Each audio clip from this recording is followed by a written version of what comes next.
Hi, what's up everybody? My name is Chris and today I want to talk to you about a new device that I got, which is the Zoom F6. I already unpacked it and I have it running right here. It's actively being used right now for this recording. I have two microphones running into this. They are both mounted overhead right here because I'm also testing different microphones. And today in this video, I want to go over a little bit of the details of why I even chose to make this investment, what I am looking to get out of it, what you might get out of this device, and all of this is in a way an introduction to a new series that I'm starting on this channel, one focused around the Zoom F6 and certain accessories to this device, as well as how it works, and also if it actually comes up to the hype and if it delivers on all of the things that it promises. There will also be another series coming up about these types of microphones. I have about 4 different types, some of them under 100 euros, which will be interesting to look at whether or not it's worth to spend more money or not. And these condenser microphones are also called small diaphragm condenser microphones or pencil microphones. They are really cool for indoor dialogue recording, which I am doing in the studio a lot. So I'm testing these for myself to see whether or not they are an upgrade to the quality of what I'm doing here. But for this video, we're going to focus on the Zoom F6 and its benefits.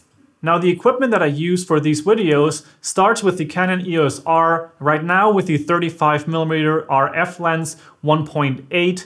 And usually I have the Rode VideoMic NTG either mounted on top of the camera or off to the camera, but it always is connected to the camera to then have the recording of the audio right in there. Then the whole recording is done with the Atomos Ninja V, and that is basically for 2 reasons. One, I can see myself clearly even if the camera is a little further away. 2, I can record 4K in 10-bit if I want to. And most importantly for my purpose, I can record more than 30 minutes. And this is especially interesting when I do long-form interviews and such things.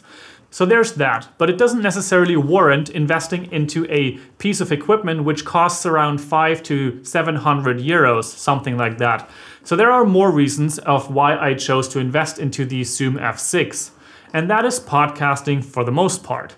For all the podcasts that I have done on this channel, and I also have been part of in producing, I've been using the Zoom H5, which is this little recorder right here, and I am using the Shure Beta 57A microphones or the ATR 2100 if I need a third person.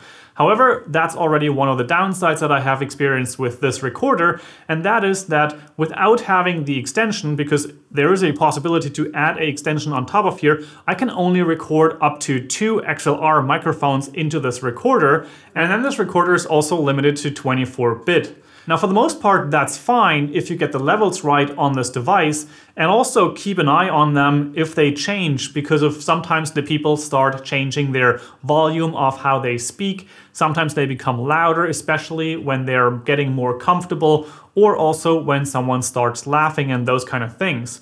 Those are situations where it actually makes sense to adjust the gain here. Now, the other thing that I noticed with this device is that the self-noise of this, no matter which microphone I use with it, is rather bad. But nowadays, just like cameras, audio gear gets improved, and also there are different tiers of audio equipment. This recorder here costs around 200 to 270 euros. On the other hand, this recorder costs new around 580, so there's a strong difference there. And I would say to consider this is more a consumer product and the F6 is more of a premium product. So that's the basic of what I had and what I have been doing, but now onto the F6 and what I think I'm going to get out of it. Now, since I already have it here, I can tell you what comes in the box, and that is basically just the recorder unit, obviously without the cords and also without the battery at the back here. There is this little device right here, which you can use to basically screw on top of here so that you can place your camera on top of here or something similar. And also you get 4 batteries, which you can use to power the Zoom F6 with the inbuilt battery card. Then there's also your manual and also the licensing for 2 software things that you can also register to use for audio editing. I think it's Cubase LE as well as Wavelab or something like that. However, I don't really use Cubase and Wavelab, so those keys probably don't get used by me. Now, I did do a lot of research beforehand and I got intrigued by a couple of the features that this device offers, and then I'm also going to introduce to you in future videos as I get to know them and also get to test how it feels and how everything works. Now, in my research as well as the advertising copy, a couple of the details that are making this device great, or supposedly great, are the low self-noise analog to digital converters. Apparently there are 2 of them, which then give you the ability to have an incredible dynamic range of recording audio volume, so that's really important. Then there's a high-tech limiter, or at least 2 different kinds of limiters that I want to get to know as well and test whether or not it makes sense to use them or not and which situations can you actually use them. Then they also offer a feature which is especially interesting for something like panel discussions as well as podcasts, which is a auto mix feature, and I'm going to dive deep on that because I haven't really found enough information about it, so I really want to get to know how it works and what it affects. And then of course there's the 32-bit float recording of this recorder, which basically is the same or equivalent to the RAW capabilities of video cameras. Now, I haven't used a RAW video camera, however, I do use RAW photo capabilities and have been for about 10, almost 12 years now. And it is quite remarkable when you see the difference between a JPEG photo, which is compressed, and then also a RAW photo. You can just get that much more done with a RAW photo. Now in video, all I've heard about it, for example, the ability to change ISO after the fact and such kind of things, is really, really remarkable. Now, this device supposedly offers the same thing for audio.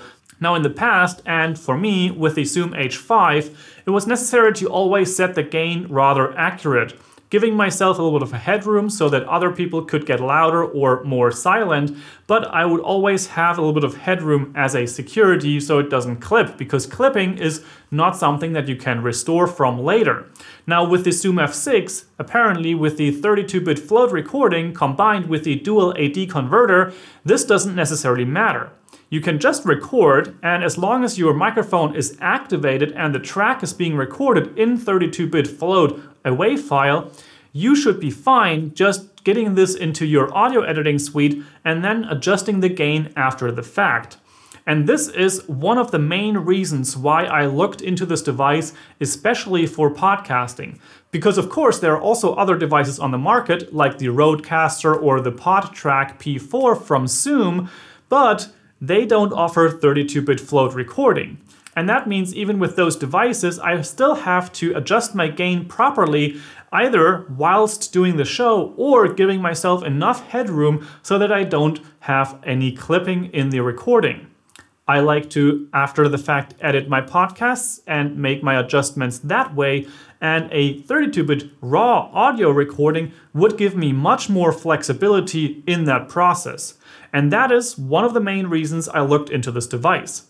Also, some of the more obvious details, you get 3 XLR inputs right here, and you also get another 3 XLR inputs right there. And you have all of that available on the screen right here, which is in color. And you have the little gain knobs, not really, and I'm going to discuss that in a future video, on the front right here. Now, as you can see, I'm really excited in having this in my hands, being able to play with this, use it for video productions as well as podcasts and all the video work that I am going to do moving forward, as it makes sense to use something like this. It really packs a lot of features, it gives me a lot of ability, and I definitely expect that the quality of audio as well as just overall production value will increase by having this on hand. Specifically talking, as I mentioned, about podcasts where I don't have to worry whether or not the battery dies, because there are all these other options to power it whilst using, and also not having to worry about setting the gain or something like that.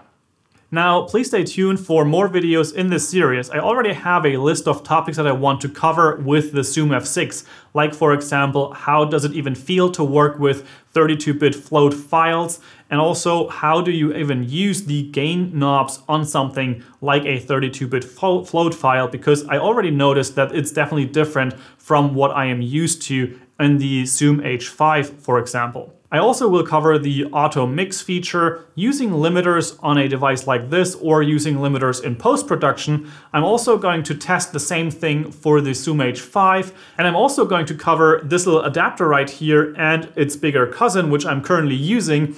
And this is a XLR to mini jack adapter. And basically these are really useful if you want to use a microphone like the Rode VideoMic NTG with a XLR cable. However, you really have to be careful which adapter to choose not to destroy your microphone. So that's also coming up to the channel.